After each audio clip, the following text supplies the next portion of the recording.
In a world where most people watch movies and then forget about them, these brave heroes join forces to watch them again and then talk about them.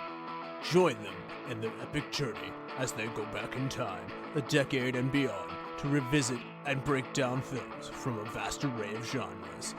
Do these movies hold up over time? Are they classics? Find out on Retro Movie Roundtable. Starring your hosts, Brian Fry, Chad Robinson, Dustin Melbartis, Lizzy Haynes, and Russell Guest.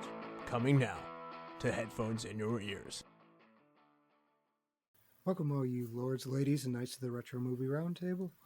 Welcome to the podcast where we watch movies and then talk about them. I'm your host, Chad Robinson, and joining me today is my good friend and co-host. You skipped out on my last Dealer's Choice. A little mad about that. I wanted to get you on audition, but Lizzy Haynes, welcome back.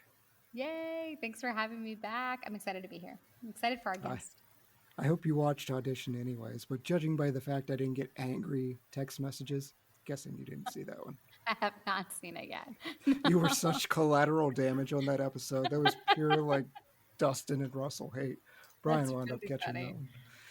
Well, we do have a special guest this time, back again from Lexington, Kentucky. Lizzy knows him quite well. I'm getting to know him. Ellis Wilder, welcome back. Hey guys, thanks again.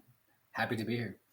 Yeah, you can keep coming back. I love your movie selections, so this is a good time for me. We've covered Evil Dead, Session 9, yep, and tonight's movie. So in tonight's movie, we are covering a monster movie and a very unique one at that. So Ellis, we'll start with you. Tell me, what's your favorite cinematic monster? Probably the dog thing from John Carpenter's The Thing, which, as you know from the prior two times I've been on here, is my favorite movie of all time. And the dog is particularly well done. And then the close second would be Knowles' head from the same movie. It's just, I think, some of the greatest creature effects of all time are in that movie. You're doubling down, and I love it. That's a great choice. Lizzy, what's your favorite creature? I don't know if this necessarily counts as a monster, but I'm going to be disappointing you, Chad, but I'm going to go with the Babadook. I think nice. I know. If you said the kid from the Babadook, I'd accept not the kid, but the Babadook itself is absolutely horrifying in concept. So to me, that's probably the one that would stick with me the most. You know what, though? That monster is excellent. My problems with the movie do not reside there. Yes, right. So. You despise that kid. I really do. But as a like a concept, the Babadook is so good. Well, let's put that on. I don't know if it's old enough to be retro yet, but eventually we've done it actually. Then, we covered it. Oh, you've covered the Babadook. My friend Excellent. Leah's. I'll have to dig that one out of the archives. I was not allowed on that episode. No, you weren't. You would have ripped it apart. That's so funny. I like the movie. Just I have a tough time. I think Freddy Krueger. Freddy Krueger's my absolute favorite nightmare. I have my little Freddy Krueger like Funko Pop here. So he is the man. I missed Robert Englund. He came to Pittsburgh. Oh, my goodness. A couple months back, and I really, really wanted to go. The timing just didn't work out. I would pay all the money to have an autograph, do anything. He'd be fun to talk to. Yeah, he would. I keep trying to watch all his movies. He's in a lot of not great ones, but I still love him. I loved the little cameo role he played in the most recent season of Stranger Things, since Vecna essentially is a Freddy Krueger sort of,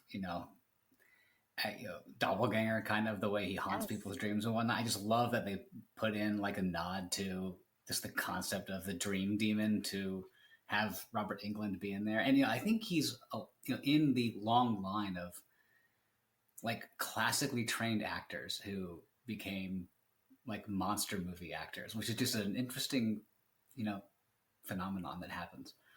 Yeah. He's amazing. The Christopher Lees. Yep. Peter Cushing's, things like that. That's right. Yeah, love it. Tony Todd, rest in peace. shouldn't have been excluded from the in memoriams. That's been a big controversy recently. So the man was Candyman. What a man. Well, Ellis will ask, what was the last movie that you saw? The last movie I saw is my favorite movie of 2025, which is K-pop Demon Hunters. I'm absolutely obsessed with it. So are probably all of our children. I did not think I would be as obsessed with it as I am. Obviously, it is not retro, but if we ever want to just get a cup of coffee and discuss it, I could talk about that movie for hours. So I am super. I haven't watched it yet. I need to. Oh, it's so good. Put it at the top of your list. I have 2 girls, so I've seen it like a dozen times, and like it's really good though. I pre-screened it and then begged my daughter, who's very much into just everything that this movie would be about. It's like, please, please, please watch this movie. She's watched it right up there about a dozen times at this point. So, yeah. Yep. So Ellis is feeling golden. I sure am. Everything about that movie, the soda pop. Yeah. I listened to Idol like 20 times yesterday while I was running. Like I can't help it. Like it's so good. Yeah. Lizzy, what's the last movie you watched? Well, my husband and I, we completed our Sunday tradition, which we've been doing now for, I don't know, I think like 4 years. Where on Sunday we go, someone puts the kids to bed, whoever isn't putting the kids to bed goes and gets Taco Bell, and then we watch a movie. And it's our Sunday thing, and we love it. And I only have to lay that context out because it was the perfect time to watch my favorite cozy horror movies. And we watched the remake, or no, I guess the sequel of I Know What You Did Last Summer. Okay. And the new one. Hate it. I didn't hate it. That's how I will describe it. Yes. The newest one. Yes. I mentioned on the podcast at one point. It's like, if you didn't like the first one, there's absolutely nothing for you.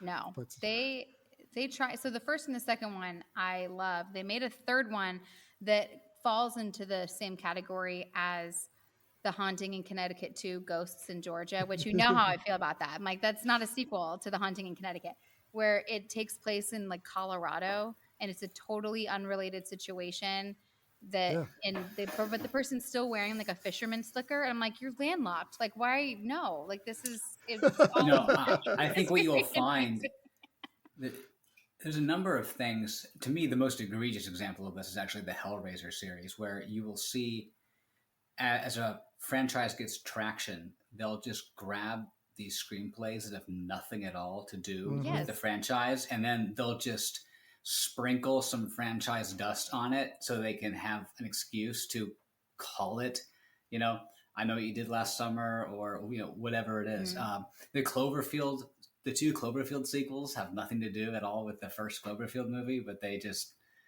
let's put a robot in at the end and we'll call it Cloverfield, and we'll take advantage of the naming. Right. 10 Cloverfield Lane, I'll disagree with you on, but the newest one. This was not that, though. This had a lot of ties to the original and to the second. So if you are in any way, shape, or form a fan of the franchise, then this would be a movie for you to watch, like 100%. Cool.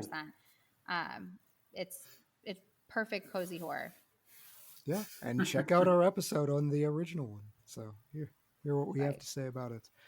As for me, I saw the latest Conjuring movie and The Last Rites. How was it? I wish I could say it redeems the whole like Conjuring universe messes that they keep putting out. I didn't really jive with this one. It'll make billions of dollars. They'll keep doing it, even though it's called Last Rites. Like, this is the 10th or whatever movie, either 9th or 10th. They're going to keep making these. So they set it up. Chad, you know how I feel about religious horror movies? Like, my kind of like boundary, should I not even touch this? Or is this like do you think I could handle it? This is not anywhere in the like Lizzy should stay away type thing. It's, okay, I mean, it sanitizes a lot of things the Warrens did and almost presents it all as like wholesome family and the power. It's borderline like Vin Diesel. The power of family can overcome everything. Fast and Furious. Borderline Vin Diesel. Okay. Got The it. original Conjuring, I remember when that came out. It was like a vision, man. It was like a breath of fresh air into the horror So world good. because it was just a classic haunted house movie in like the Amityville tradition, but it took itself seriously. And Yes. I think the original Conjuring might be in like the short list of, of the past 20 years, one of the better horror movies. It has one of the best selling points of all time of it's a clean movie that's rated R because it's so scary. Yeah, that's right. Yeah, agreed. Yeah. Like there's no real profanity or anything that goes on. It's just rated R because it'll mess you up. I think that is a great sell. But we're going to talk about a different movie. Lizzy, what movie are we covering tonight? We are covering the 1980s classic, The Lost Boys. Starring Corey Feldman, Jamie Gertz, Corey Haim, Edward Herrmann, Barnard Hughes, Jason Patric, Kiefer Sutherland, and Dianne Wiest. This is released in 1987 with a budget of $8.5 million. It clocks in at $32 million domestically. That's good enough for 38th. It places right behind Batteries Not Included, no idea, and places right in front of Can't Buy Me Love. The number one movie that year, though, is Three Men and a Baby. Russell has put in a notation that Fatal Attraction was number 2. We do have an episode on that. We're just going to shill all of our episodes, and you're going to love it. IMDb does give this movie a 7.2. Rotten Tomatoes is giving this a 75%. The audience likes it even more at 85%. It's a Saturn Award winner for Best Horror Film, along with a nominee for Best Supporting Actor, Best Performance, Best Costumes, and Best Makeup. There's a Young Artist Awards win for Corey Feldman, Best Young Actor, and Young Artist Award Teenage Favorite Horror Drama Motion Picture, as well as nominee Corey Haim. So Ellis, we'll start with you. You're the one that brought this movie to us. Had you seen The Lost Boys before? And if you had, what was it like coming back to it? Does it hold up? Yeah, I've seen it many times before, but I had not seen it in a long time. And it holds up beautifully. It's you put the movie on, and the whole thing is like a time capsule. It was made in the late or kind of mid 80s, I guess, 87, so I guess late 80s. But it captures the essence of like the Generation X gutter punk thing that eventually would morph into my favorite intellectual property of all time, which is Vampire the Masquerade, which was like my big hobby when I was in like middle school, right? And so this like punk vampire aesthetic thing, which is such a product of this particular point in time, you're looking on, the end of the millennium is nigh and nihilism sort of reigns, and you take the vampire concept and you kind of introduce it and you modernize it and you put it in this setting, and it's perfectly frozen in time, and it's evergreen. And so I really enjoyed going back to it. Okay. Lizzy, how about you? So I want to say this was probably the first, if not at least one of the first vampire movies I'd ever watched. And I'm certain that Ellis introduced me to it. I cannot tell you, I don't have one of those like, oh, I could tell you exactly where I was and how old I was when I watched it. It almost feels like this movie is just one of those movies that I've just always known in a weird way. Like I don't actually remember the first time I sat down and watched it, but it's just so etched into my brain. And everything about it, I'm sure we'll touch on this later, but just the music, the clothing, like Ella said, it's just a complete and total time capsule.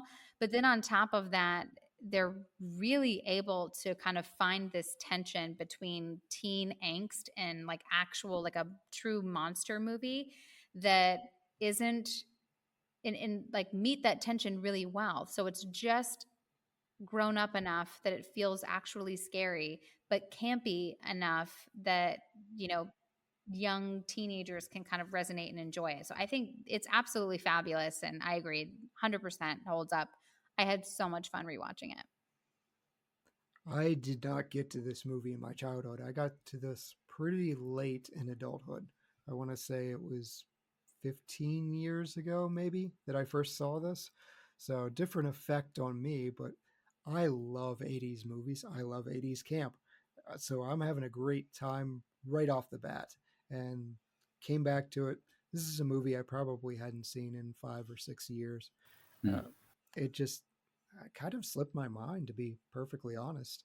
And the second the cry little sister comes on right at the beginning, I'm like, That's right. Always. that's right, I'm right back here. Okay, I'm down for everything that's happening. And it Such a just gets perfect better and better. I don't know if I would say it holds up, because I think if I attempted to show this to somebody that's like of teenage years, they would be like, what is happening? At one point, one of the kids says something like, no TV means no MTV. And I cannot possibly translate that for somebody. If like, you don't know how big of a deal it was Fair. for us to come home after school and watch Total Request live, like see the newest music video, because you can just queue it up, whatever, whenever. But it would be the equivalent of like, there's no internet here, right? Yes, And so like the no TikTok. you could wait. You mean there's no internet signal? There's no Wi-Fi? What am I supposed to do then? Like, just look at this weird taxidermy? Apparently start a biker gang. Like, that is the answer. Yeah. Go to the carnival that apparently is running every day. Right. The one thing that it's right, it's running all the time, Boardwalk. The one thing that I think would confuse a modern, like a Zoomer watching this is, I feel like movies today, it's just a question of how much they drag on, not whether they drag on. And I think that a Zoomer watching this would be confused by its perfect pacing. Like, it's just, it's like an 89-minute runtime. There's nothing, at no point is it like slowed or bogged down with nonsense. It just goes, and it's done. You're like, oh, well, I still have time left in my day to go do something else. Like, I didn't take 4 hours to watch this thing. Like, it's perfectly paced. Somewhere Dustin Melbardis is like pumping his fist in the air, and he doesn't even know why. But he's got his whole tight 90 that's he's really happy with. And I agree, like horror's the best for that, just like slow kind of, or quick consumable enjoyment. But if you haven't seen The Lost Boys, please put us on pause, check it out. Lizzie's going to spoil this for you after the break. Welcome to the All 80s Movies Podcast. I'm Bill. And I'm Jason. And this is the podcast where we talk about the blockbusters, the flops, and everything in between from one of the freshest decades for movies, the 1980s. So whether you're a brain, a jock, a valley girl, or a Jedi, we've got some 80s classics for you. Do these movies stand the test of time? Are we discovering something new? Is there an 80s movie we're finally watching for the first time? Join us each week as we dive into the cinematic nostalgia that inspired and influenced a generation. From the hits to the cult classics, we'll discuss our earliest memories, favorite scenes, fun facts, and our not-so-favorite movie moments, too. It's the All 80s Movies Podcast, now available on all major streaming platforms. Please subscribe and happy listening.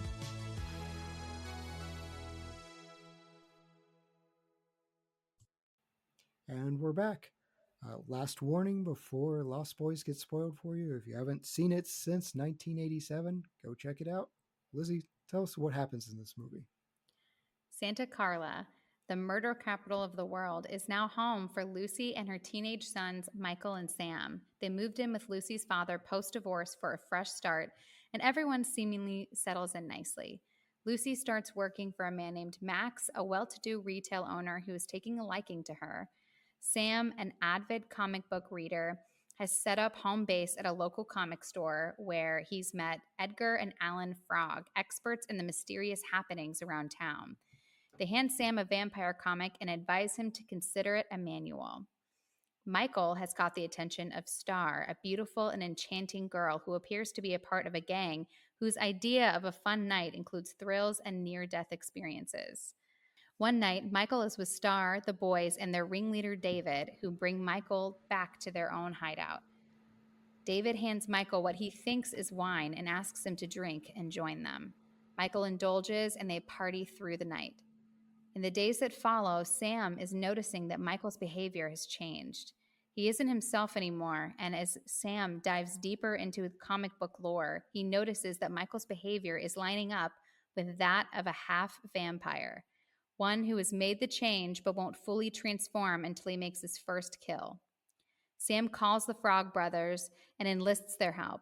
They bring the usual suspects, garlic, holy water, and wooden stakes, but they also bring forward the knowledge that if they kill the high vampire, Michael will return to normal. Michael leads Sam and the Frog Brothers to the boys' lair where they kill one and awaken the others. They know now that they will be coming for them. And they're ready. As night falls, the vampires attempt to ambush Michael and Sam, but they're met with certain death traps. Michael, after personally killing David, notices that nothing's changed. Meanwhile, the true high vampire is still out there. Just as they realize this, Lucy and Max come home from a date. Max comes inside, having been previously invited, and sees all the boys dead. He reveals himself as the high vampire with a true plan to change Lucy and create a true family. Just then, Grandpa saves the day, barrels in with a wooden stake, drives through Max's heart, and all is restored just in time for a root beer. Right. Unexpected Perfect. Grandpa at the end. Love it. Delivering the best closing line in any movie ever. Yes, absolutely. I think we've got to start with the fact that this film is absolutely a cult classic. Like it doesn't really tear up the box office or anything else. It winds up influencing a bunch of stuff though. From video games, we have Zombies Ate My Neighbors. They've got the little squirt guns that they have that the Frog Brothers are using. Josh Whedon cites this as an influence for Buffy the Vampire Slayer. Again, he's kind of using Corey Feldman's character. I don't see the transition to Sarah Michelle Gellar, but I'm sure it influenced like Spike, who's got the leather jacket and he's kind of a greaser.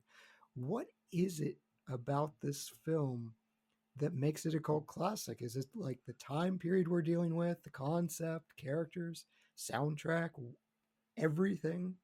What's working for you, Ellis?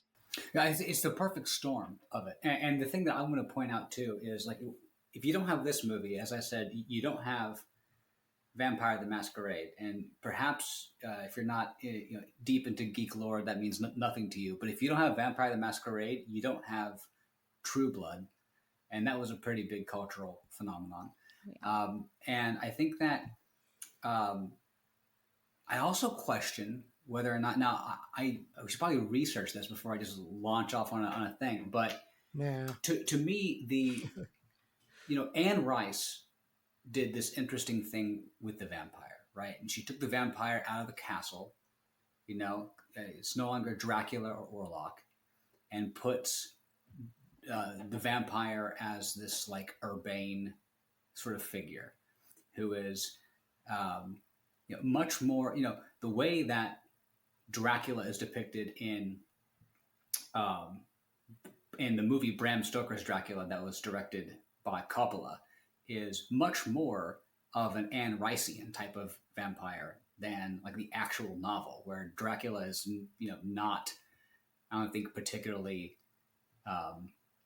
like charismatic or is not really, he's Gary Oldman, right? He has all this charisma and he's seductive and he's interesting in the movie. Because I think Anne Rice in her books, does this. To a large degree, I think, I don't know which one comes first, that or The Lost Boys, but this idea of let's take the vampire out of the castle and put the concept, the same sort of basic idea in this other element. And I think what's interesting to me about putting the vampire in the Santa Carla like murder capital thing is what the vampire ultimately represents is nihilism.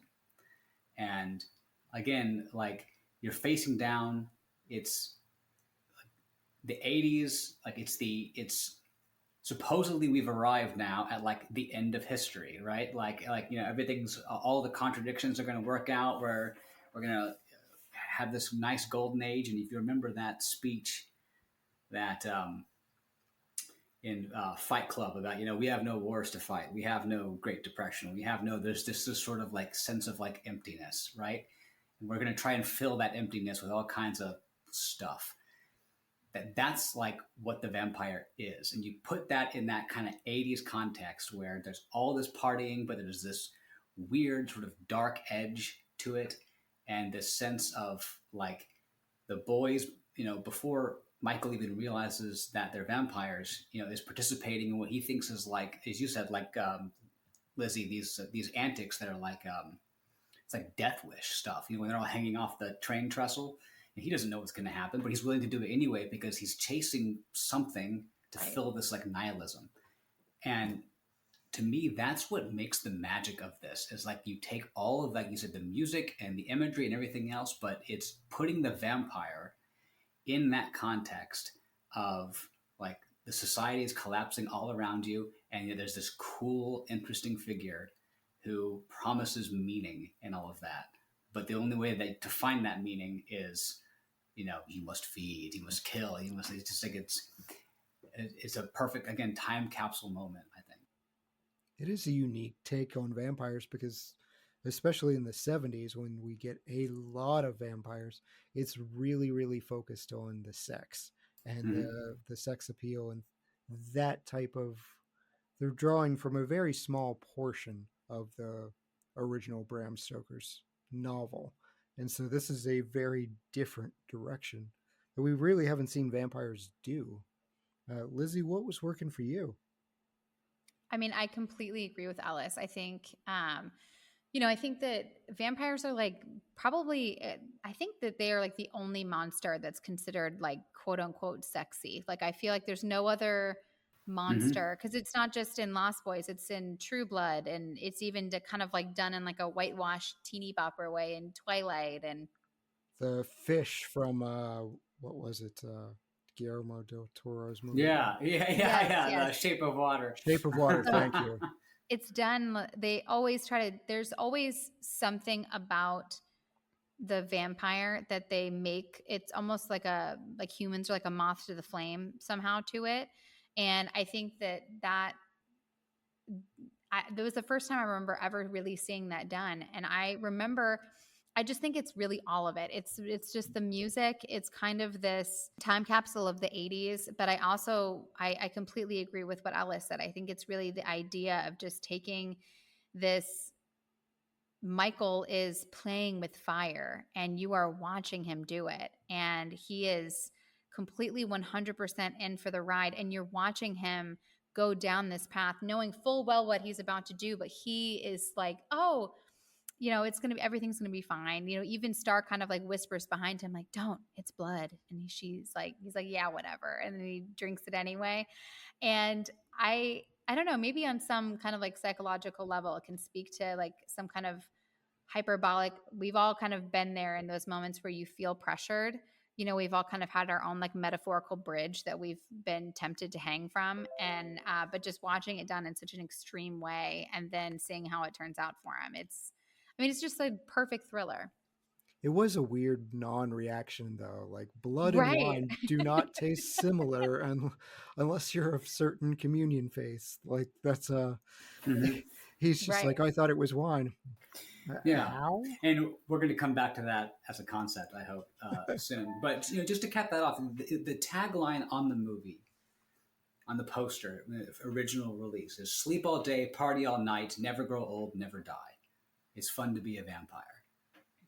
It's become a lost boy, like, I think it's like a Peter Pan reference or a reference to Pinocchio, where it's like you go into like the weird island, like Pleasure Island, where you indulge everything and you cease to be human. Oh, that entire scene scared the crap out of me when I was little. Like the kids turning into donkeys, and I'm out on that. Like I can watch whatever horror movie and just not be affected, but go back to old Disney movies and that just trauma comes out. I still can't watch Snow White. It's all fun and games until you turn into a donkey. Yeah, Snow White freaks me out when she turns into the witch. She really, really freaked. I just feel like just creepy AF. I just can't watch it. I can watch like just about anything. Like I can watch like lots of. I mean, we share so much of the same taste in horror, but there's something about her. I think it's because it just scared me so much as a kid that it triggers me, and I can't go back. Yeah, and Ellis, you did mention this was based on Peter Pan. They literally just had a discussion of what if Peter Pan was a vampire, and because this seems like drunk college dorm type banter, Right. but it's just he's telling people they'll never grow old and things like that. What if we made him a vampire? And the original name of David was Peter. The original names of the brothers, one of them got kept, was Michael and John. The mom's name was going to be Wendy. The grandfather wasn't even in the draft. The Nanook, the dog, is Nana. Nana. Oh, man. So Joel Schumacher hated all of this, and he just said, change it all, and I will sign on. He actually upped the ages because our vampires were going to be 5th and 6th grade Goonie type vampires. The Frog Brothers were going to be 8-year-old Cub Scouts, like the little kid from Up. And Joel Schumacher was just like, I want this to be sexier and a whole lot more interesting. I'm sort of interested in a non-sexy, like small child vampire type adventure. It's a completely different movie, but I get it. With everything in the background with vampires, you kind of want that sex appeal, and you should not just you should not attempt to do that with 5th and 6th graders and 8-year-olds.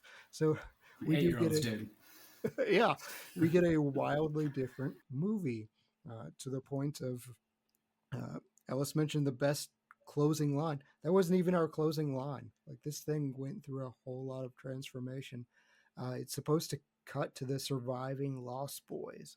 They're regrouping, and there's this mural on the wall from like early 1900s with Max in it, looking the same way. That's kind of lame.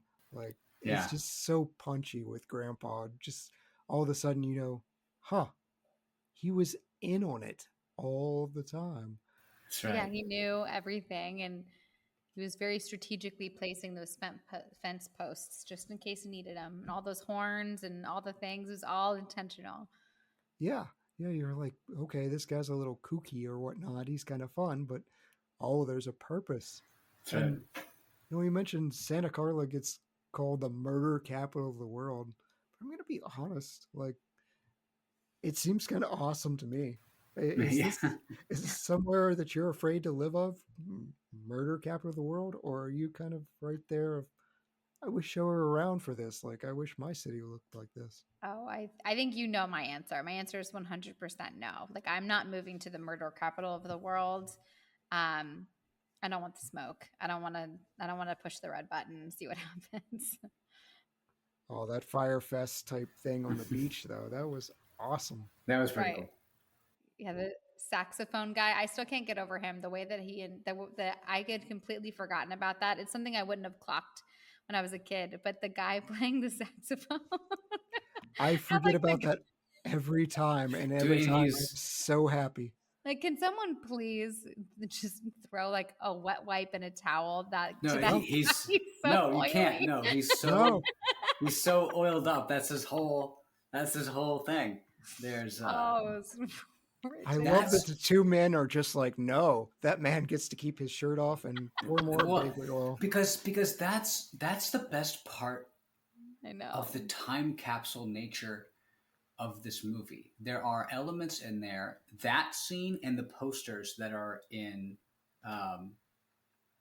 Sammy's room, that a Zoomer sees this today and thinks gay, but like if you were, but in the 80s, there wasn't that pall of suspicion over every buff shirtless dude. You're like, that's just awesome. That's just like a ripped dude playing the saxophone. You get it, brother.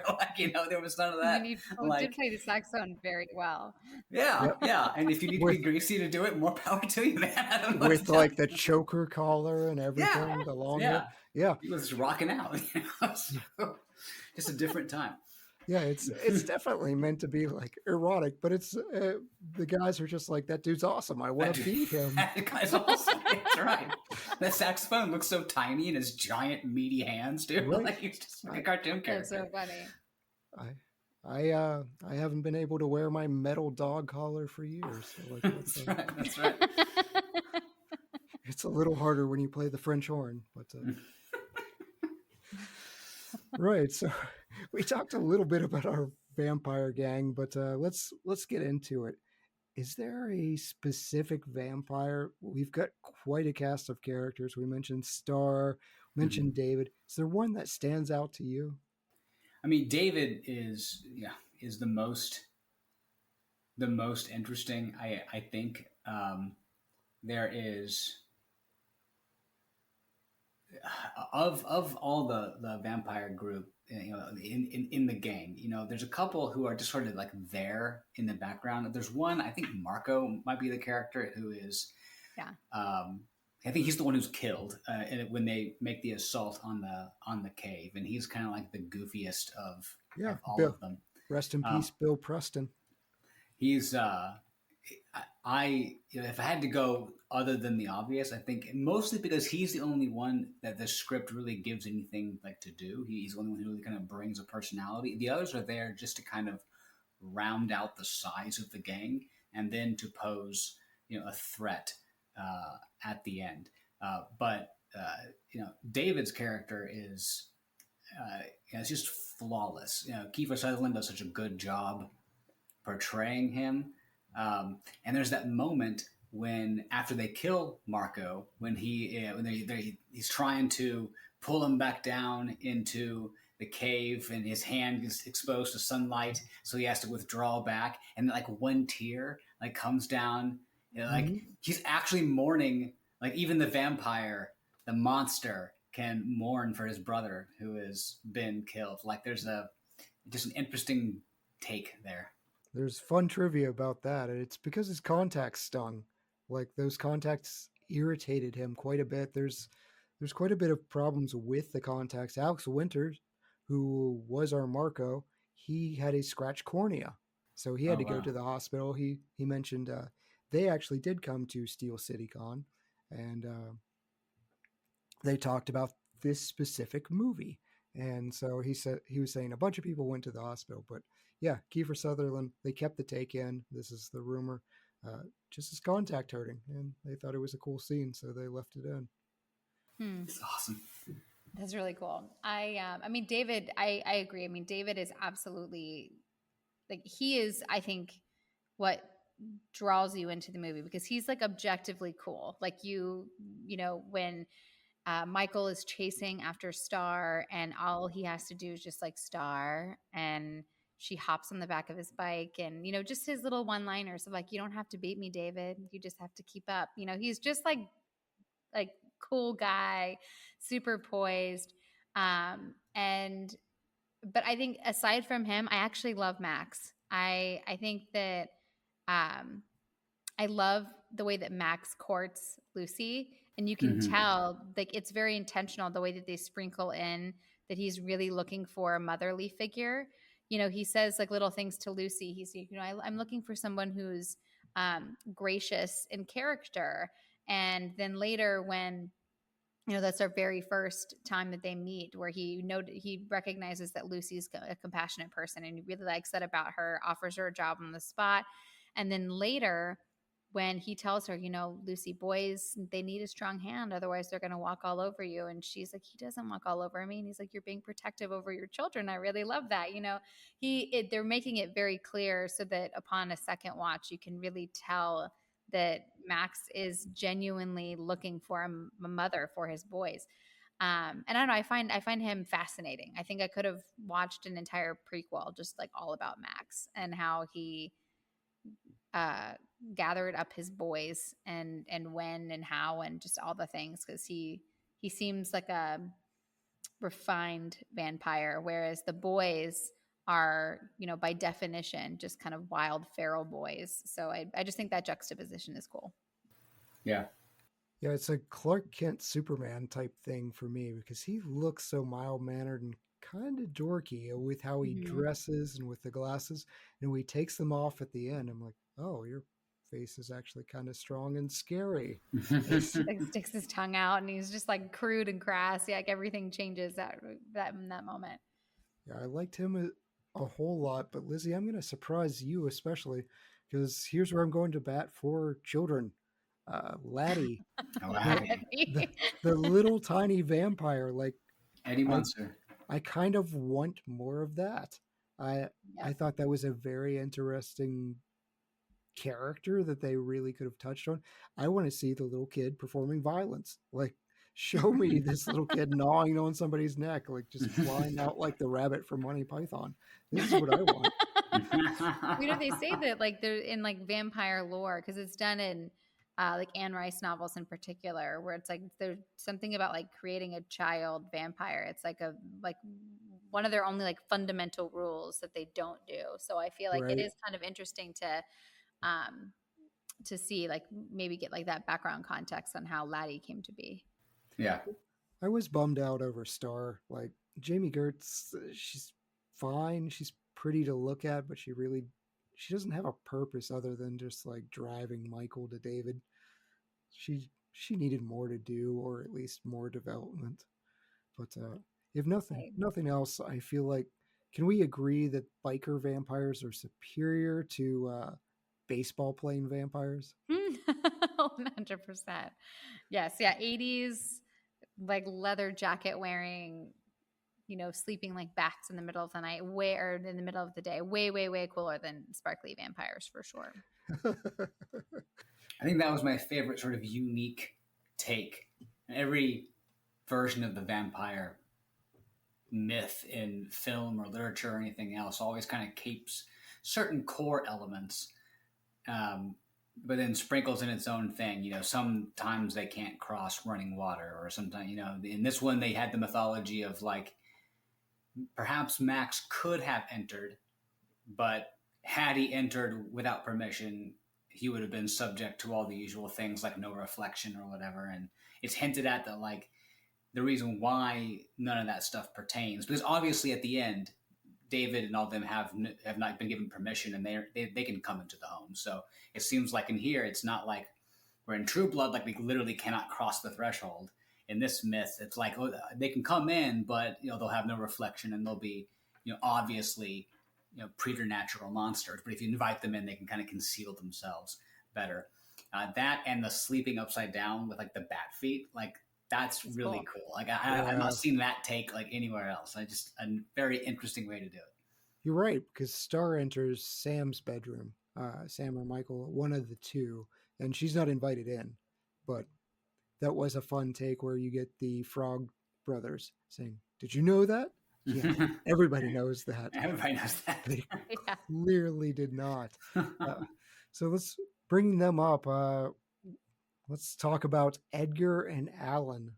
Fun names for them. Yes. I feel like Edgar is going for a 12-year-old's idea of like a Vietnam vet. Yes. Yeah. I assume that's what he's going for. Alan, he felt a little blander, but he's really good at staring at people. Like just staring Sam down in the comic store. They provide some of the best quotes and scenes, but what about these brothers was working for you, or what doesn't work? I think you characterized that perfectly. I mean, he comes off as somewhere between Martin Sheen and Charlie Sheen's various Vietnam characters, somewhere in between the two. I just as a device, they're so good at providing comedic relief.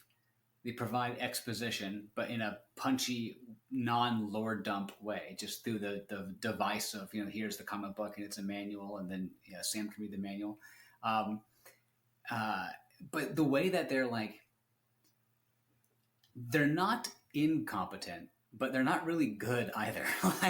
And so they're, the only vampire that they really have a hand in killing, really, it's Nanook that actually takes the vampire out. They're just sort of there for it.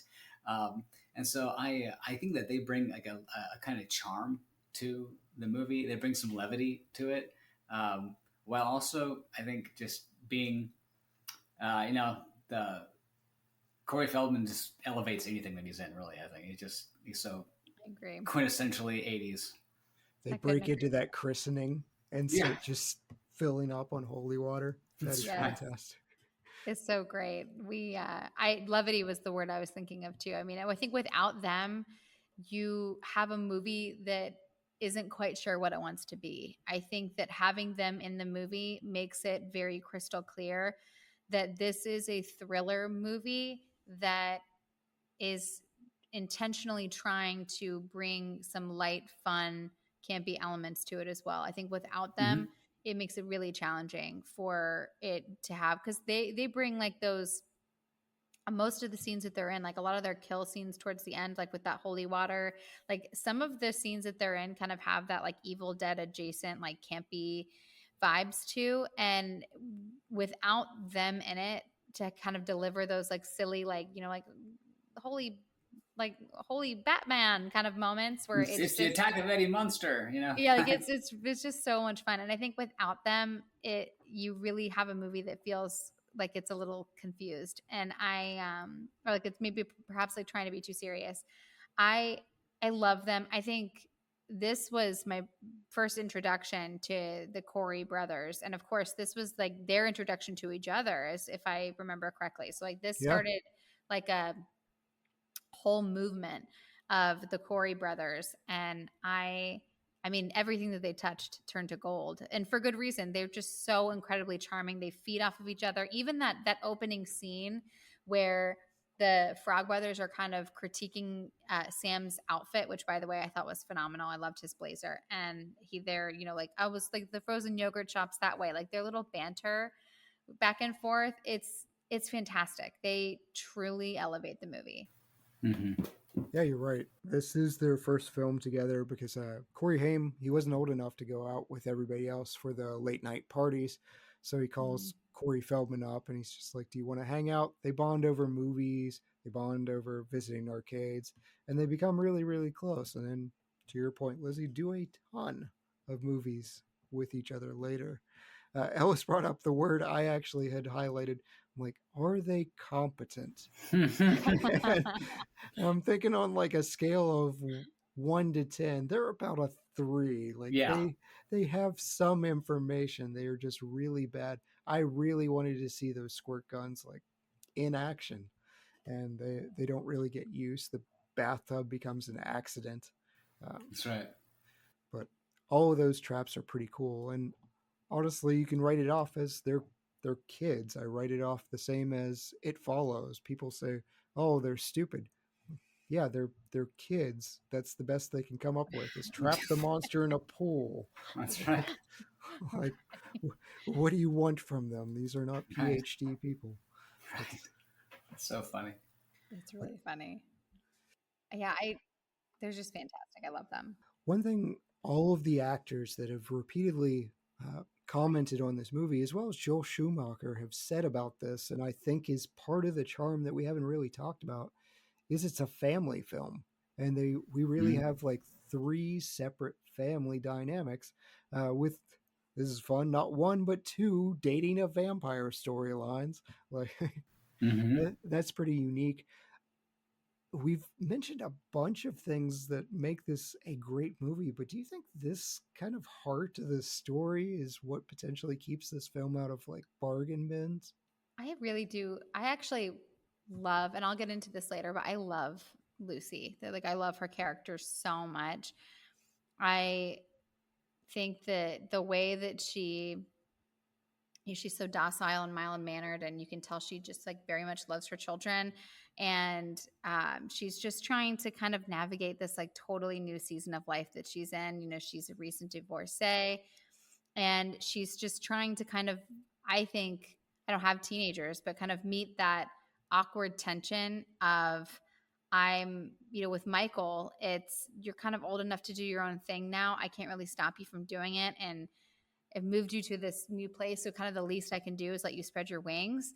But I'm also noticing that your behavior is changing. And the way that she approaches it, she's like, hey, like, aren't we friends? Like, we should be friends. And I just think it's such a gentle, loving way to try to communicate to him. And then with Sam, she's a little bit of a stronger hand, but at the same time, it's also the 80s and it was like free range parenting back then. Mhm. So but I love her. And I think she does bring kind of this like sweet, like element to it. And it's funny, like the Frog Brothers at the end, when Max reveals his plan of merging everybody together and just being one happy family, is what exactly is like something blood sucking Brady Bunch? Is that what it says? Yeah. And it's just so yeah. I mean, I guess I can appreciate it being a family film in that way. Yeah, I to me, I think you've hit the nail on the head with it. I mean, like if I can go, a little out on a limb here, with the vampire, I think is such an interesting concept because it is in a not capital A, but just lower A, is an anti-Christ figure. Christ gives his blood to redeem and elevate and make people ultimately immortal. And the vampire takes blood to feed his own immortality. But like the serpent in the garden says, take this, meaning like, let me make you into me and you will be as God. You will live forever. You will have this like dark power, right? So this is constant. That's why the vampire is so sexual, right? And because the vampire is temptation in a way that like other monsters don't need to be. There's a certain element of like, yes, in one sense, the vampire is predatory, but in another sense, the vampire is even more than that. The vampire is a tempter and wants you to consent to become a vampire. Now, not every vampire story has that. Sometimes just anyone bit by a vampire becomes something, but the better ones lean into this concept.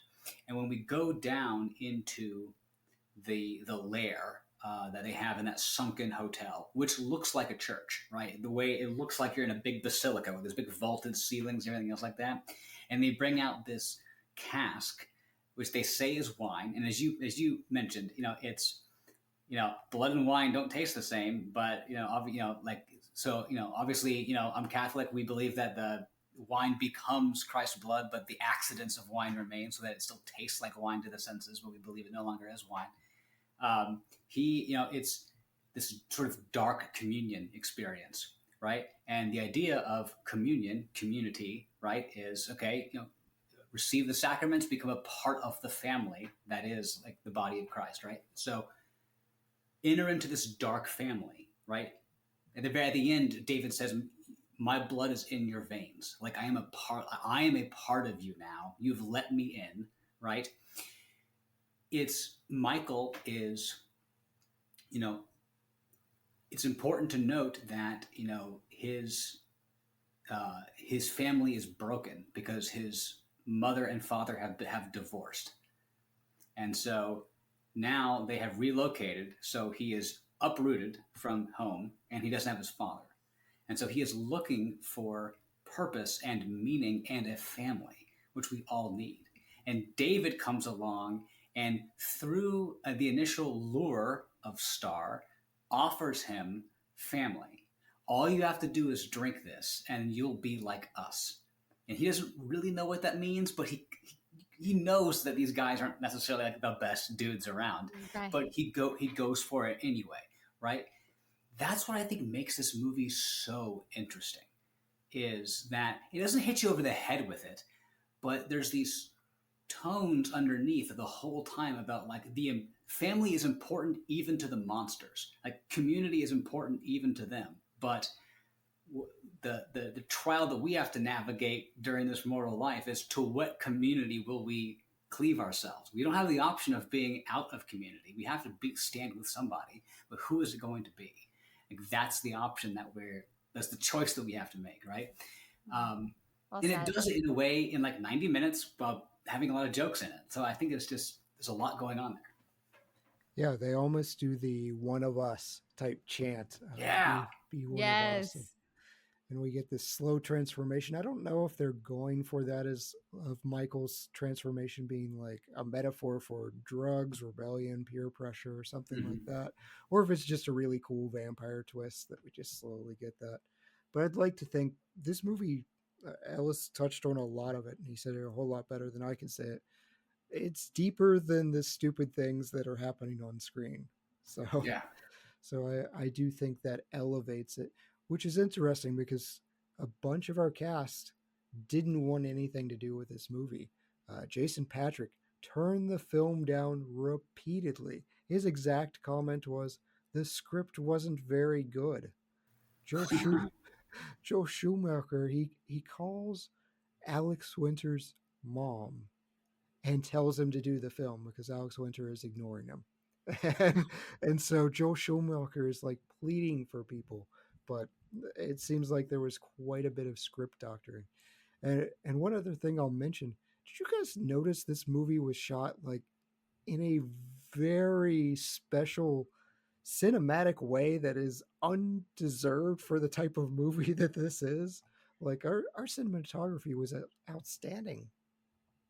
I loved watching, like, they had such like a unique camera movement to represent like the vampires flying and all of that. And I have to imagine that this movie, crawled so that a lot of bigger movies could run in that way.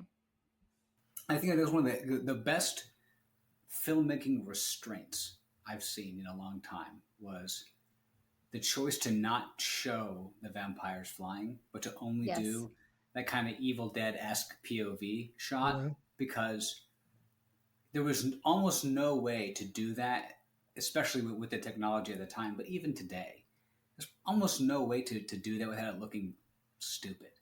Well, what are you going to look like Superman flying with your arms out? Or how are you going to do that? But instead, it's the POV and the like utterly horrified faces of the people. You can just imagine, like, in your imagination, it fills in the blanks with like David snarling and some kind of horrible, and it's so effective. And I'm so glad they did not make the mistake of trying to depict them flying. I do always like less is more. I think my imagination is far scarier than anything they could put on screen, and they could potentially, as you put it, ruin it. But even as I'm watching like these carnival shots, there's a ton of helicopter shots or unique shots on it was called the Rainbow when we were in the park where we grew up, but like the spinning disc thing, there's a shot on that. And it reminds me of this meme I saw about the show DuckTales. It's like DuckTales was a show for kids. It had no business going that hard on the theme song. And same here. Our cinematographer, his name's Michael Chapman. He does some bangers. Like he works with Martin Scorsese. Taxi Driver, Invasion of the Body Snatchers, Raging Bull, which is very, very famous for a long tracking shot of Jake LaMotta. And then he does this movie, and Kindergarten Cop, and Space Jam. And I'm just like, okay, this is a man that had kids and now wants to entertain his kids. I don't know what's happening here, but he has just amazing credentials, and he's putting them in a movie with biker MTV vampires. I appreciate all of it. Yes. Our wardrobe, Lizzy mentioned the wardrobe. This, our makeup artist, V. Neal, he had to do the makeup out of his basement.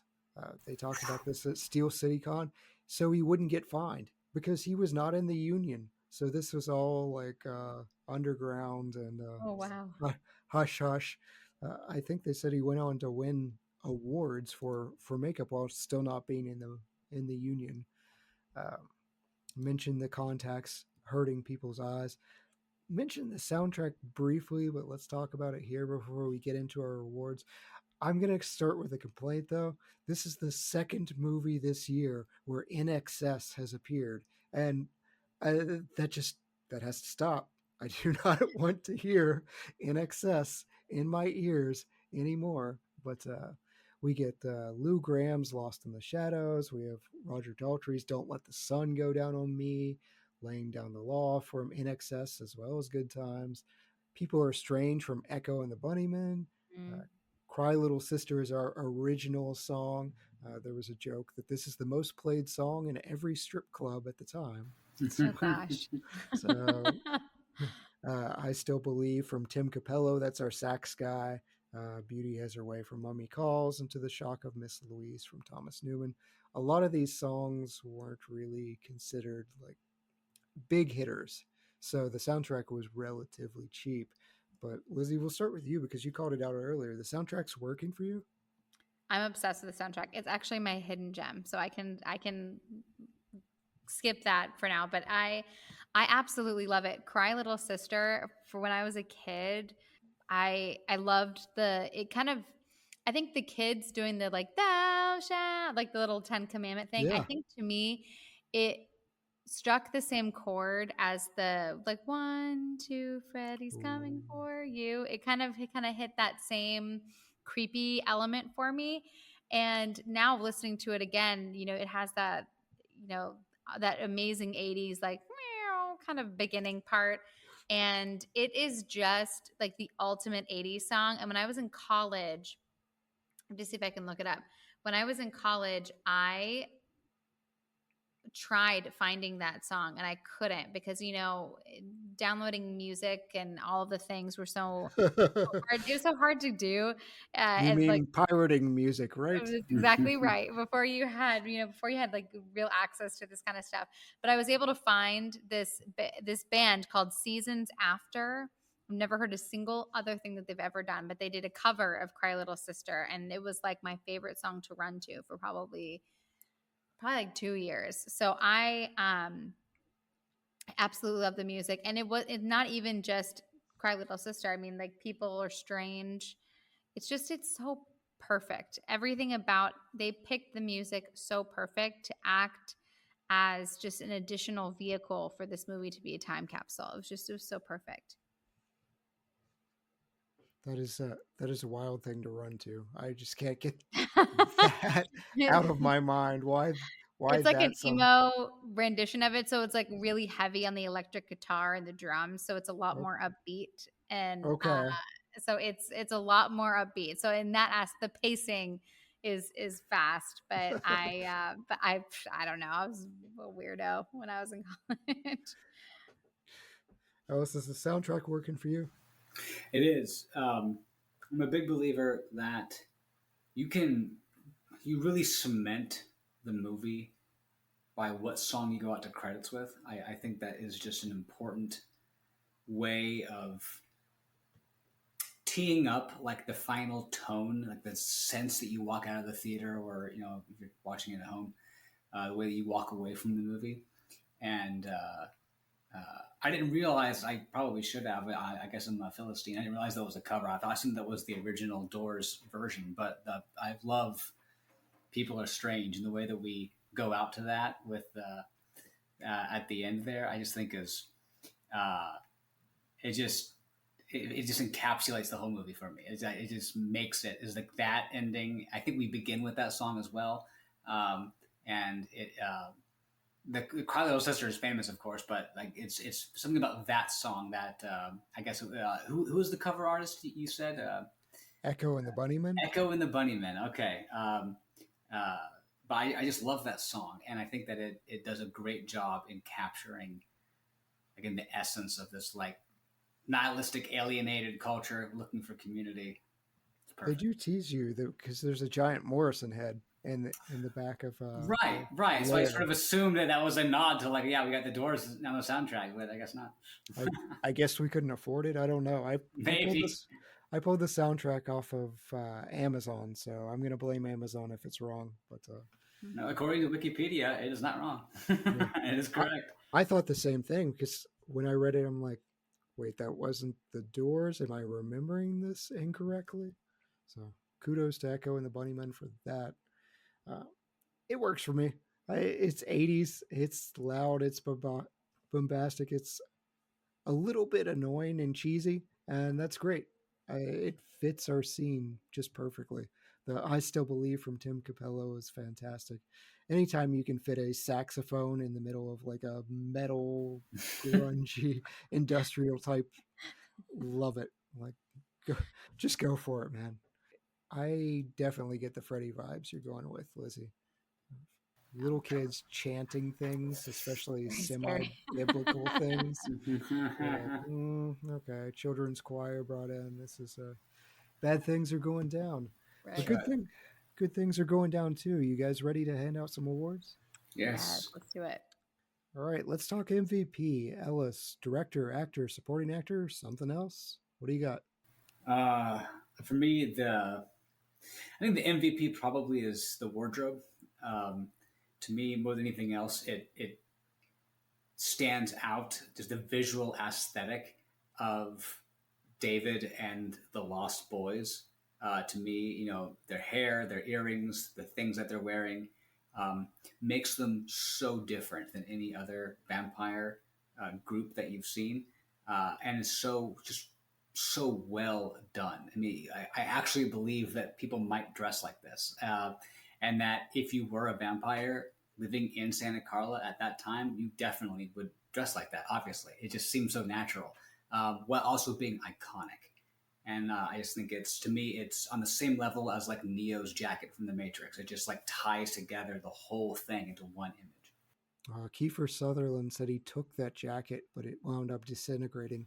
Like, it didn't hold up.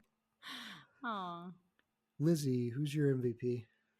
I put the Coreys. I think that their banter and that their interactions with each other they make this movie so memorable.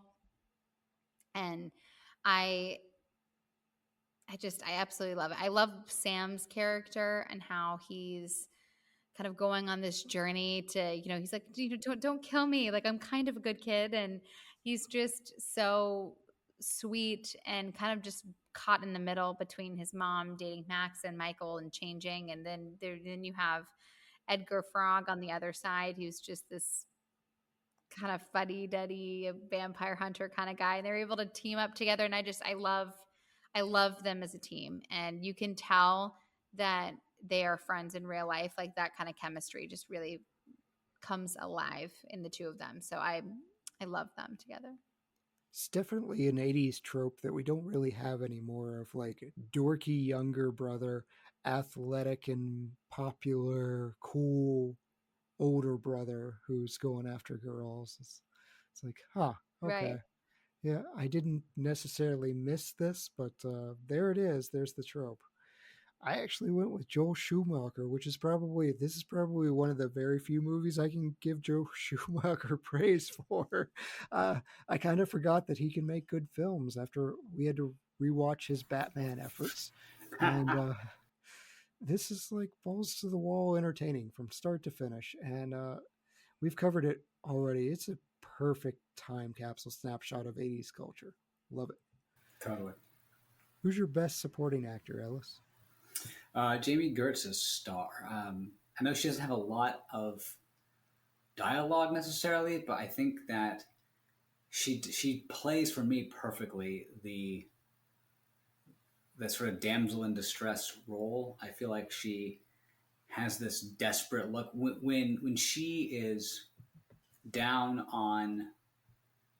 She's on the ground outside the window, and then there's like a interesting whooshing sort of sound effect, and we cut, and suddenly she's in the window. She has this look of like utter desperation, but also like sorrow on her face at once. Like, you can tell that she cares about Michael. It's a little unclear exactly maybe how much or in what capacity, but that like she feels bad that he's in this, and is sorry for having brought him into it, but also desperately needs his help also, because she also wants out of this sort of family. And I feel like she communicates a lot just with her body language and her facial expression that make up for the fact that she doesn't have a lot of actual lines.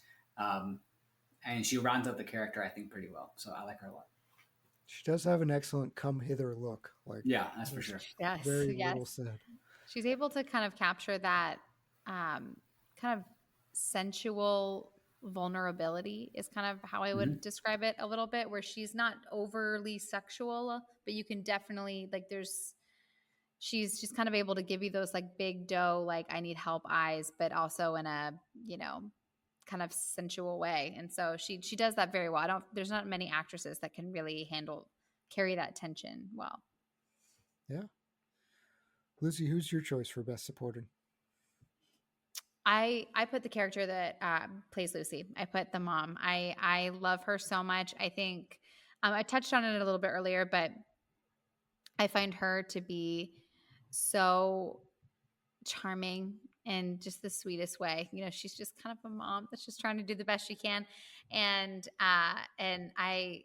you can tell she desperately loves her boys and wants to do right by them. And I love her kind of just gentle nature overall. I really, really love her. Next to David, I would say David's kind of a close second, because Kiefer Sutherland is, of course, kind of the face of the movie. But I love Lucy.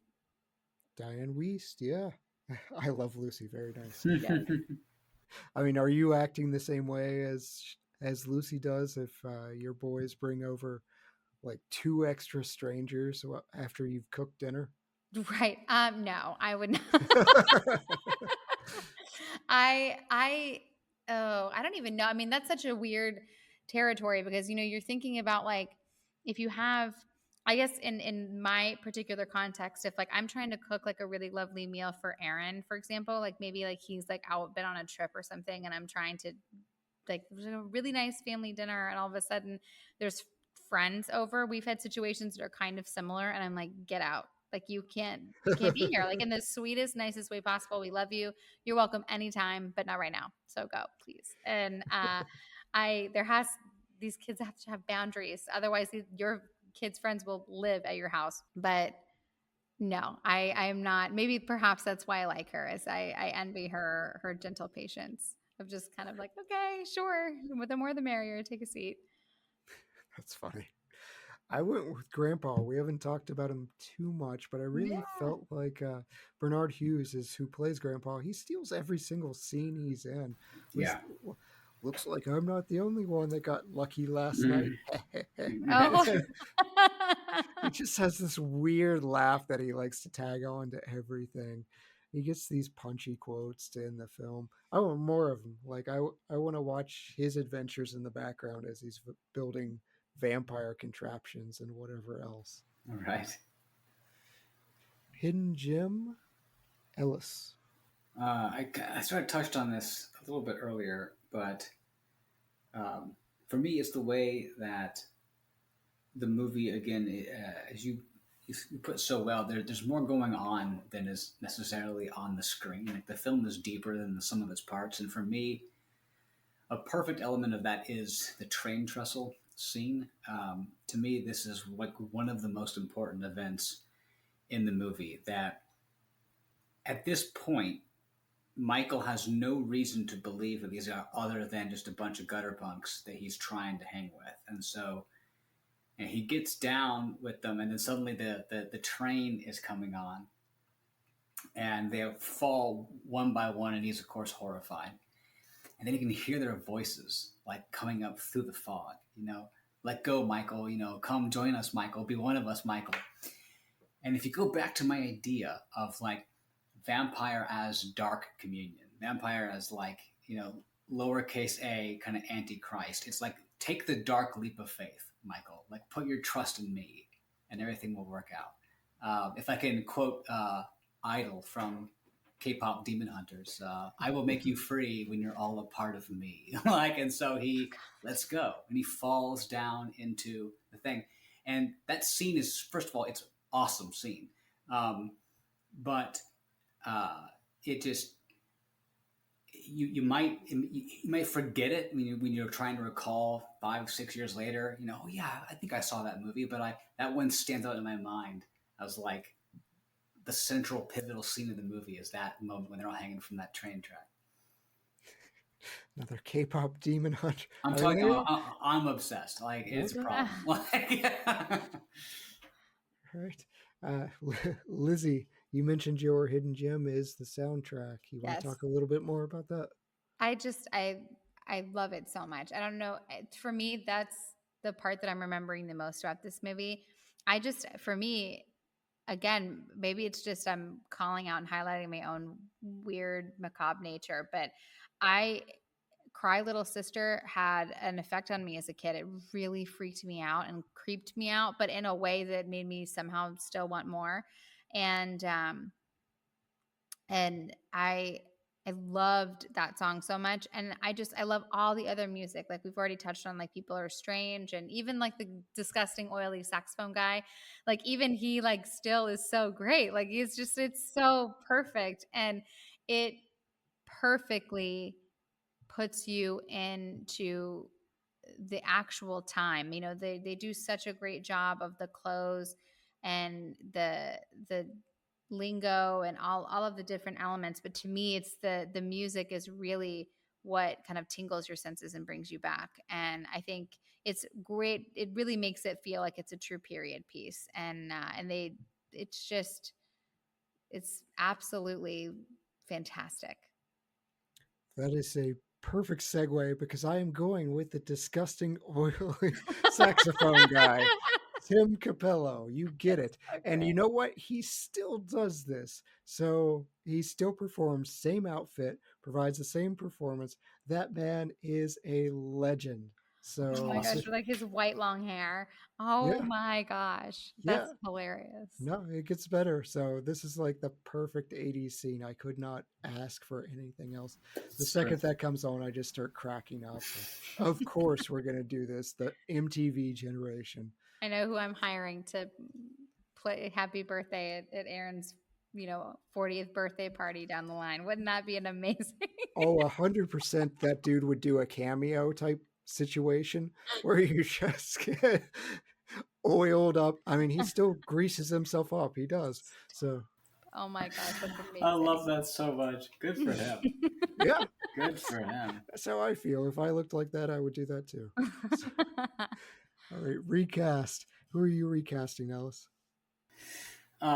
So I think Kiefer Sutherland does a fantastic job as David. I have zero critiques of his performance. But if we just wanted to make the movie completely different, I would take 1987 Johnny Depp and put him in that role. And I think it would be a completely different movie. I think you would still have the Lost Boys, but they'd be something, I think, actually darker and more sinister. If Depp more brooding. Was that brooding, clearly much more like, I think probably like scarier and more violent. I think he would have brought a certain like gravitas to the thing and to the whole character of it. Not that, again, I have zero actual critique of Kiefer Sutherland, but if I were going to recast someone, I think it would be that. It's definitely darker and sexier because I feel like Kiefer Sutherland is just cool and Johnny Depp wasn't necessarily. Johnny Depp's cool, but in a very different way. Mm-hmm. I like that. Lizzy, who are you recasting? Very cool. I am replacing Jamison Newland, who plays Alan Frog, with Sean Astin from The Goonies. Mikey from The Goonies. I think that he would, I mean, I guess I'm a little biased just because he kind of has like that Corey experience already, but I just feel like Alan didn't give me enough. We kind of touched on this a little bit earlier where he kind of just stares. I would have liked him to be a little goofier. And I think that Sean would have been able to bring a little bit even more kind of camp, made them kind of more of like the Muppets in the corner. I think that would have been really fun to kind of see them be able to banter back and forth with each other. Stadler and Waldorf type couple. Yes. Yeah. I love those guys. Those guys are my heroes. I am going to commit high blasphemy here because I do not particularly like Corey Feldman.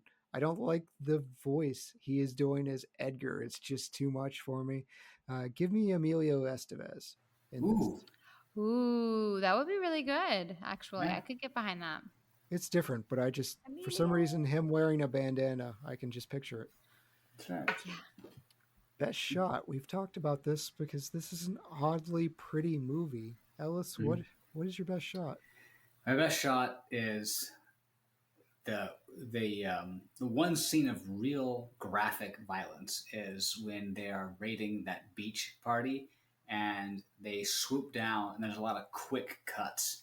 And there's one moment where David like bites into the top of a dude's head. Yeah. And like he doesn't even bite his neck. He like bites on the top of his head and blood sprays everywhere, and it's only on screen for maybe, like, I don't know, probably not even 20 frames. I mean, it's really quick. But it's so striking because the movie is actually fairly understated in terms of the violence. Most of the violence is implied. And then you have this one moment of like true brutality. And it just also makes it super unique because vampires will always go for the throat, whatever. Nope, top of the head, bang! It's just so wild. So that for me is probably my favorite cinematic moment. That's definitely a fun one. But speaking of the violence, we do have Sam like with the bow and arrow when he shoots the vampire, then death by stereo and electrocution. And there was a fun story about that because Corey Haim wasn't allowed to practice with the bow and arrow, and so he was just like dry firing. But I guess because he's a kid and because he needed noise, he'd make that, and you can see him mouthing.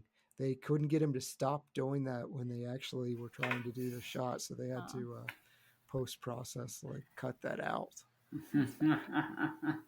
Lizzy, what's your best shot?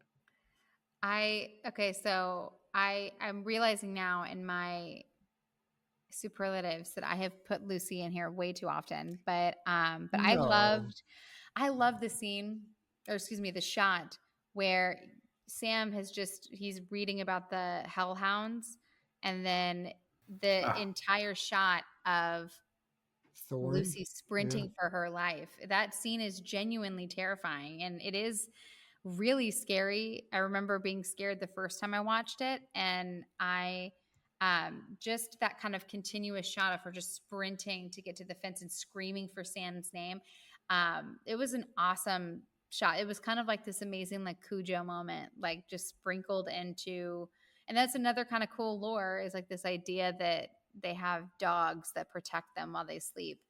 And and then of course, the next immediate shot afterwards is when she hops over the fence, she gets there safely, and you have that like breath of relief and panic all at the same time. And then she has to immediately get back up because he's about to break through the fence. It just, that whole scene I think was fantastic, but particularly that shot of her running, I think was great. I can't imagine on some kind of dating site or whatever, like you go over to their house and you get attacked by their dog. They invite you back over for dinner and allow that dog to be at your feet growling at you. No. I can't like you're not swiping right anymore on that. You were ghosting this dude. Yeah, 100%. He's just like, oh, Thorn's protective, whatever. For me, I picked there's a brief shot of Star. This is like Ellis. It's not very many frames, but she's on the back of David's bike and we're racing around the beach. And at one point she looks backward toward Michael. You don't see Michael, but you just see her face turn back and there's fog behind her. And then like this sliver of moonlight. It's just a gorgeous shot. And I'm sitting there going, why this movie? Why are we doing this? But I appreciate it. Best scene, Ellis? Probably the, as Lizzy said, that kind of Evil Dead adjacent ending when we just sort of turn everything up to 11. And I just like how everything sort of comes together at the end. And of all that stuff, that final struggle between David and Michael, I think, is where he's holding on to the banister and David's trying to push him into the rack of antlers, like actually pretty much in the exact same room that Lizzy's in. Right? The murder room. Yeah. It's it's a great moment, and the way that we shift from like the campy over the top from 1 second to now a moment of genuine tension, and the next is just really well done. Yeah, doesn't David say something like, my blood's in you too? That's right. He says, mine. My blood is in your veins. And he says, so is mine. And he's reasserting himself. And what's interesting is in order to do that, he has to turn, right? So he starts, pulling himself back, and he turns and he throws David into the He reorients the momentum. And of course, another word for turning is conversion, right? And so this is his moment of like rejecting all of that and having, reasserting, his self instead of the darker sort of David self. It's perfect. Like that. Lizzy, what's your best scene? Ellis, you touched on it so perfectly, but my favorite scene is the bridge scene. I think it's thrilling to watch, and it's, it kind of has all these great elements to it because you're watching these. It almost feels like an initiation in some kind of way, and it's absolutely thrilling. But then at the same time, because you understand more, we know more than Michael knows at this point. Even if you're a first time watcher, like, there's been enough Easter eggs to understand that these are vampires, and you are so much more than Michael does. And this just kind of feels like that, like, perfect turning point scene of like, when Michael lets go, it's like he's fully going into the dark side. And it is just, it's a really crazy, crazy scene. And I could not imagine. I bet that was really fun to shoot because they're all hanging there. There's just so much tension. They have to act so crazy. And I'm not exactly sure how they got to, necessarily do that. But it's just a really, really cool scene. It just absolutely encapsulates all of the tension in that one particular moment. Yeah, Michael earns David's respect after he hits him from almost careening off the cliff. And Right. It's just like, okay, all right, now you're okay. Let's go down, do something else crazy. Love it. I went with the less action-packed. I went with the spaghetti dinner. I like the spaghetti dinner. I like where, again, kid plots are fun, where instead of Parmesan cheese, it's garlic. And Max just comes back with, I like garlic. And everyone's checking to make sure that he's going to explode. They take a mirror to him. They can see his reflection. They throw water on his pants for no good reason. It's like, I bet that's hot, right? He's like, hot? No, it's freezing. No. Yeah. So it's not only like perfect kid hijinks, like these are acceptable, but we get the nice swerve out of it where you just think, okay, Max is fine. He's definitely not the sire. He is just normal dorky dude, and everybody got it wrong. So I like that quite a bit. And we talked about that new lore of if you invite them in, that negates the powers. I really like that concept. Best wardrobe or makeup moment. A lot of good stuff going on. Ellis, what's your favorite? Yeah, David's mullet. It's just it's gray hair. It's yeah. amazing. It's so good. It's the coolest mullet of all time. It'll never be replicated. And even more than the jacket, it's what makes the character is his mullet. Yeah, the constant wet hair look that you only find in wrestling now. That's right. Lizzy, what's your best wardrobe or makeup moment? High praise from you so far. I went with hair as well. I went with Star's hair. That curly, messy hair. I think I described her as having like a sensual vulnerability. I think the curly hair yields itself to that because it's wild and untamed. And, when she kind of represents that they lock eyes and they look at each other, and she's like a total temptress in that moment. Even in that exact moment later, she admits to Michael that he was supposed to be her first kill. Yeah. And so she's absolutely tempting him in that moment intentionally but then she ends up, crushing on him. And so then the rest of the things play out. But I feel like her hair is super sexy. So she, to me, that's the breakout. Like there's something about that untamed curly hair that I think is great for a role like that. All right. That's fascinating. I love it. It's kind of like she's like living in a cave and she's, a lost girl. She's not going to have like, brushed, well-kept looking hair. It's just not going to happen. So it's perfect. Okay. These are things I have not considered. So that's why I love this podcast. I kind of went just everything, give all the 80s nonsense, but I'm not going to go back to Tim Capella and his lack of wardrobe, but if I have to pick something, I think I just go like the full-on garlic necklace that Sam winds up wearing to bed, which is he's got to be 10 in this movie, and his mom's just like, yeah, climb into bed with me. Like that seems a little late, but have you been eating pizza? And he just has these giant things of garlic around his neck. That's awesome. Change one thing. Ellis, there's a lot going on here. What are you changing? Yeah, I don't know. So I can change any single kind of thing in the movie, right? Like, is there a limitation in scope of what I can do here? No, there are no rules. No rules. Because I in one sense, I sort of hesitate to change anything there. Other than maybe seeing the alternate universe where Johnny Depp plays David. But I guess if I had to change anything, it would be interesting if there were a way to do it that didn't ruin the whole movie, and it would be very easy to ruin the whole movie. To see a little more of like, has Grandpa had a real brush with these things at some point in his past?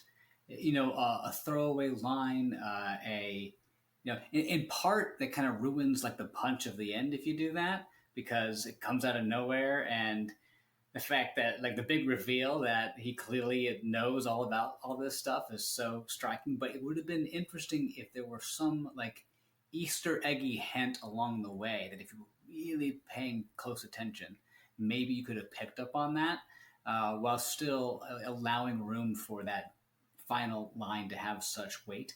That'd probably be the only thing I would consider changing. Oh, okay. Like has a big old cross around his neck that he wears all the time. Yeah, something like that, or some line that he makes. I don't know how you would do it, but it would just be interesting if there were ways that maybe if you were paying attention, you could have picked up on that. He opens the fridge. On like a second watch, Yeah, he opens the fridge at one point, have like little tiny vials of water for no reason. Yeah. Anything, stuff like that. Yeah, okay. But those sort of minor things, because I think overall I hesitate to really change anything because I love it so much. Lizzy, what are you changing? I'm kind of in the same camp with Ellis. Like if I'm changing something, it's super minor. The one thing that I thought about was in the cave when Marco is killed. I noticed that David, what he says, he's like, "You're dead, mate." And I wish maybe I'd like to see that moment, especially to what Ellis was saying about like the tear and all the things. I think I would have liked to seen that scene be just a little bit more on the serious side. And to me, like telling someone they're dead meat feels like an Are You Afraid of the Dark? Like, I'm gonna wail on you, punk. Like, like kind of moment. That's a good point. What's the most Canadian insult you've got? But it's like your brother's just been murdered, so like your response is "You're dead meat." Like it just feels like, just slightly too campy for a moment like that. So I would have potentially liked to just, and I think honestly, you didn't even really need him to say anything. He could have just been just like, just like screaming or lamenting. Just with like sounds, I think honestly, and it probably would have been just as impactful, if not more. Okay. All right. I like more threatening or angry vampires. I'll support that. I'm in the same boat. Like, this is such a strange movie to me because I don't think I'd change anything if I didn't have to, even though my rating is absolutely going to suggest that this movie probably should change some stuff. Maybe a few more Lost Boys like biting it so we get those gory explosions and the over the top deaths, because we get Marco and he explodes and Corey Feldman talks about how gross that was getting covered, and we have the death by stereo, and David's isn't really over the top, so there's like 6 or 7 of them that live. Kill off one of the random ones. Just have the Frog Brothers trip and fall, do something that they accidentally get one. Best quote, Ellis. Well, we've been talking about it all night long, which is the one thing about living in Santa Carla I never could stomach. All the damn vampires. That's such a great ending line. Fantastic. Lizzy. So this line, for whatever reason, this particular scene stuck with me as a kid. It's when Max is coming over for dinner and he stands right in front of Michael and he says, well, you're the man of the house and I'm not coming in until you invite me. And there's something about, because he says it in such a proper and sweet way. And as you're watching it, you're almost like on the other side, just being like, don't let him in. Like you just like, we know so much more than the characters do. But for whatever reason, just having that, just you can barely call it an Easter egg because at that point it's just slapping you in the face with it, really. But it's but I love that line because it's really laying the clues down to making it a not so big surprise when Max is revealed to be a vampire. But I just, for whatever reason, I love the way he delivers that. It's almost like a principal type thing, principal to student. And it tracks with his character because he's constantly complimenting Lucy on how principled she is. So it kind of, it does stand to reason that perhaps, especially after the dinner when it feels like they all feel like they've been, like they're wrong. It does kind of stand to reason that perhaps maybe he just is a really traditional, polite guy. But yeah. I went with the Sam quote, and he's saying it to Michael, who he's just found out as a vampire, and they're leaving. He says, "Don't kill anybody until we get back to you." And it's just funny because it's coming from a kid and it's really earnest. But also in my mind, it really reminds me of a very specific Clerks quote about what not to do on the way to the parking lot. And so by the same aspect, it's just a funny thing to say. Right? Don't kill anybody until we get back to you. And then you can maybe kill them. That's funny.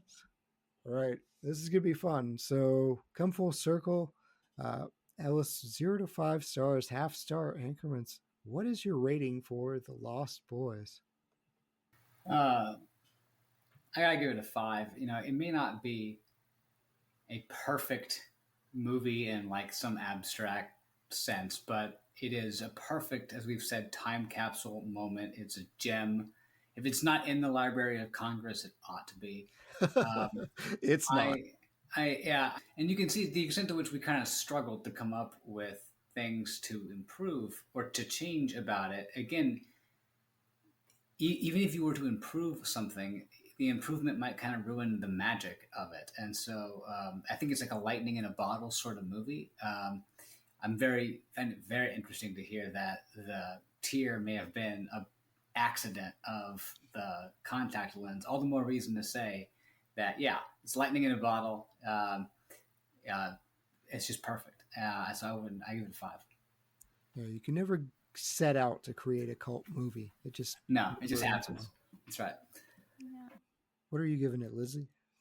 It's a 5 for me too. I think that if it's not a perfect movie, then it's perfectly imperfect. I really enjoy it. I've said it so many times. I'll say this almost every time I rate a movie about how rewatchability is such a huge factor that I always try to consider. And this is one of those movies where I don't think that there's a limit in how often you can watch it. And this is, not all cult classics are home runs.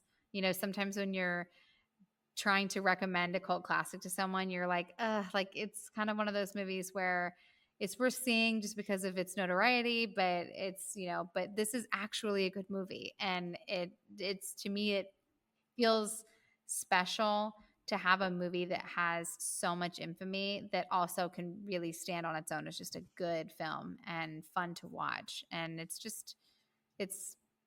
like we've said a million times before, but it's just like a perfect 80s lightning in a bottle. I think you nailed how I feel with perfectly imperfect, because I think this movie is so odd because I really wouldn't change much of anything, but I'm still giving it 3.5. Like just as representation of like, it's an imperfect movie, but you don't mess with it. It's perfect in its imperfectness. It is the most fun 3.5 you can possibly have. Like, it's something that I would recommend over and over and over again. And I think in a different headspace, I'd be like, yes, this is a 5-star 3.5 movie.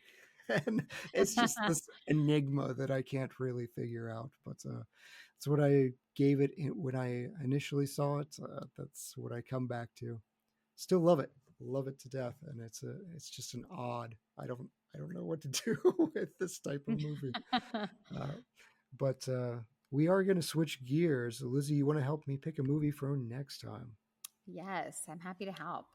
Well, our horror gears are shifting to a little more sci-fi influence. After all, in space, nobody can hear you scream. So 3 sci-fi movies. Option number 1 would be Event Horizon from 1997. A rescue crew is tasked with investigating the mysterious reappearance of a spaceship that had been lost for 7 years. Option 2, The Terminator from 1984. A cyborg assassin from the future attempts to find and kill a young woman who is destined to give birth to a warrior that will lead a resistance to save humanity. Or option 3, The Abyss from 1989. The civilian diving team is enlisted to search for a lost nuclear submarine and faces danger while encountering an alien aquatic species. Lizzy, what are we watching? Oh man, I think we got to go with option 1. I think we got to go Event Horizon. Okay, you've made Dustin and Brian very, Yeah, very, very I know happy. I have. Dude, that movie's fire.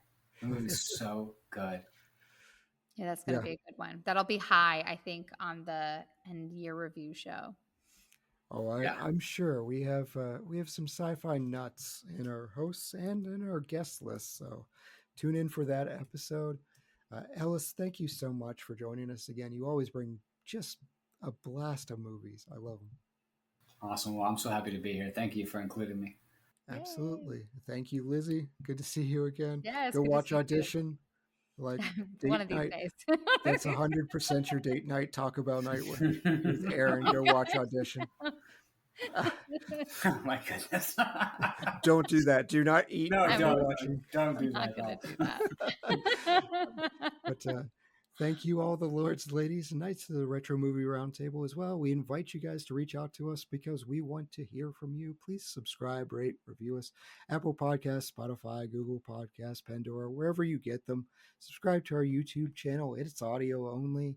Give us a like on Facebook. Follow us on Instagram and Twitter at movie_retro, or email us at retromovieroundtable@yahoo.com. And remember, producing and providing this podcast is fun, but it's not free. So we invite you guys to support the show at our Patreon page, patreon.com/retromovieroundtable. Any contribution is really appreciated and helps go toward paying server fees and other things like that, and helping to make the show better for you, the listeners. As always, thank you guys for listening. Be good to each other and watch more movies. Lizzy? I'm going to hit you so hard that when you wake up, your clothes will be out of style.